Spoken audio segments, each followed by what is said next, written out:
अंतर्गत ओदारी पर कार्यकर्ता सम्मेलन को संबोधित करते हुए प्रियंका गांधी ने कहा कि आप अमेठी के वासी हो, आपके सांसद प्रधानमंत्री थे और झुककर यहां आते थे। ये प्रधानमंत्री वाराणसी से बार बार चुनाव जीतते हैं, लेकिन यहां के एक गांव में भी नहीं गए हैं, एक गरीब के घर में नहीं घुसे हैं, एक बार झुककर आपसे बात नहीं किए हैं और बड़े बड़े मंचों पर देखते हैं और फोटो खींची जाती है, पिक्चर भी बनाई जाती है। वहीं सफेद कुर्ता पहनते हैं, उस पर धूल की एक भी कण नजर नहीं आती है, एक बाल भी इधर से उधर नहीं होता। ये क्या समझेंगे आपके जीवन के बारे में, क्या समझेंगे आपके संघर्षों के बारे में। वो झूठ से घिरे हुए हैं, क्या बहकी बहकी बातें किया करते हैं और लोग हंस रहे हैं और उन्हें ये नहीं पता कि लोग उनकी बातों पर हंस रहे हैं। उन्होंने आगे कहा कि आप अमेठी के कार्यकर्ता हैं, आप डटकर लड़ें, कभी पीछे नहीं हटे हैं। ये चुनाव आप ऐसे लड़ो जैसे आपका चुनाव है, ये एक जनता का चुनाव है। उनको धन बल से लड़ने दो, हम जनता के बल से लड़ेंगे। उन्होंने कहा कि भगवान राम वनवास में थे, उनके पास सेना नहीं थी, लेकिन उसके बावजूद राम भगवान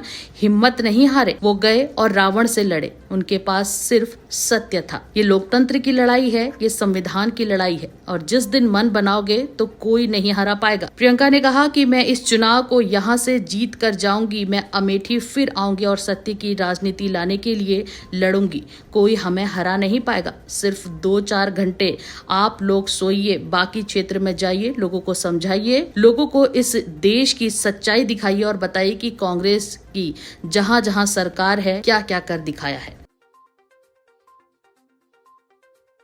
आदर करो। हमें सिखाया गया था कि जनता सर्वोपरि है और हम अपनी आंखों के सामने देख रहे थे कि एक नई राजनीति उभर रही है। चुप रहो यार। जनता के जज्बातों का इस्तेमाल कर रही है, सत्ता बटोरने के लिए जनता को गुमराह कर रही है।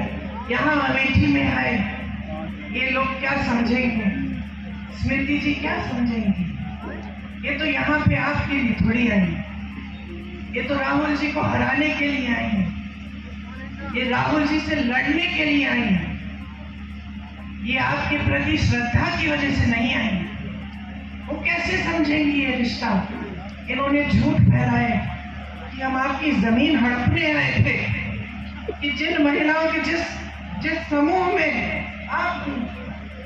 आपको याद है जो परियोजना थी, कि वो परियोजना ही हमने इसलिए बनाई कि हम आपकी जमीन हड़पना चाह रहे थे, कि हम लूट रहे थे आपको, कि हमने कुछ नहीं किया आपके लिए, कि हमारे दिल में सिर्फ परिवारवाद की भावनाएं थी, सिर्फ सत्ता चाहते थे हम, हमारे दिल में आपके लिए कोई भावना नहीं थी। उसी समूह का इस्तेमाल कर रही हैं। कुछ ऐसा हुआ जो समूह था भाजपा कि इन बातों से आप थोड़ा सा बहक गए, कुछ लोग बहके, कुछ लोग डर रहे। जो भी हुआ, राहुल जी वो चुनाव हारे और एक पुराना रिश्ता जो आपके बीच, हमारे परिवार के बीच था, वो थोड़े समय के लिए थम गया, लेकिन टूटा नहीं, क्योंकि ये रिश्ता कभी टूट नहीं सकता। थोड़े ही समय में कोविड आया, कोरोना आया।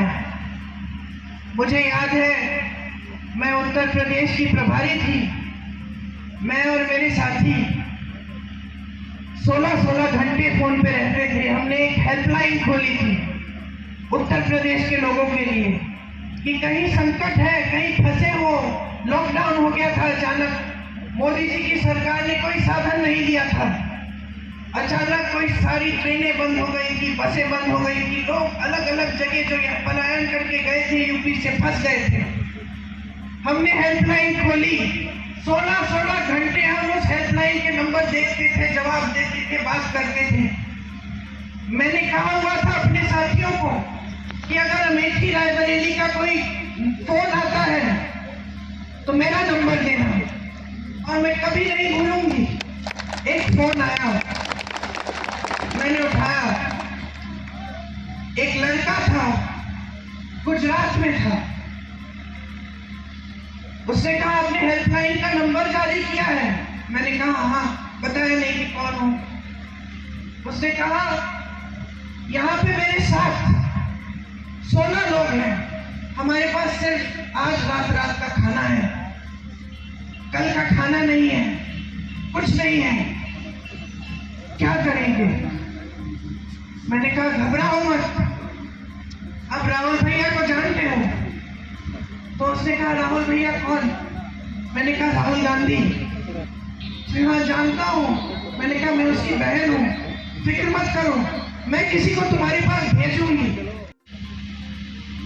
आप अमेठी के वासी हो, आपके सांसद प्रधानमंत्री थे, झुक के आपके पास आते थे। ये प्रधानमंत्री वाराणसी से बार बार चुनाव जीतते हैं, एक गांव में नहीं गए हैं, वहां एक गरीब के घर में नहीं घुसे हैं, एक बार झुक के आपसे बात नहीं की है। बड़े बड़े मंचों पे दिखते हैं, सारी फोटो खींचते हैं, पिक्चर बनाते हैं, सफेद कुर्ता पहनते हैं, उस पे एक धूल का दाग नहीं दिखता, एक बाल इधर उधर नहीं होता। क्या समझेंगे आपके जीवन के बारे में? क्या समझेंगे आपके संघर्षों के बारे में?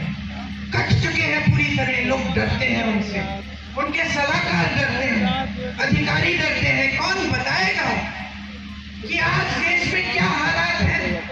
उनको तो दिखेगा नहीं, वो तो सोने के महलों में रहते हैं, झूठों से घिरे हुए।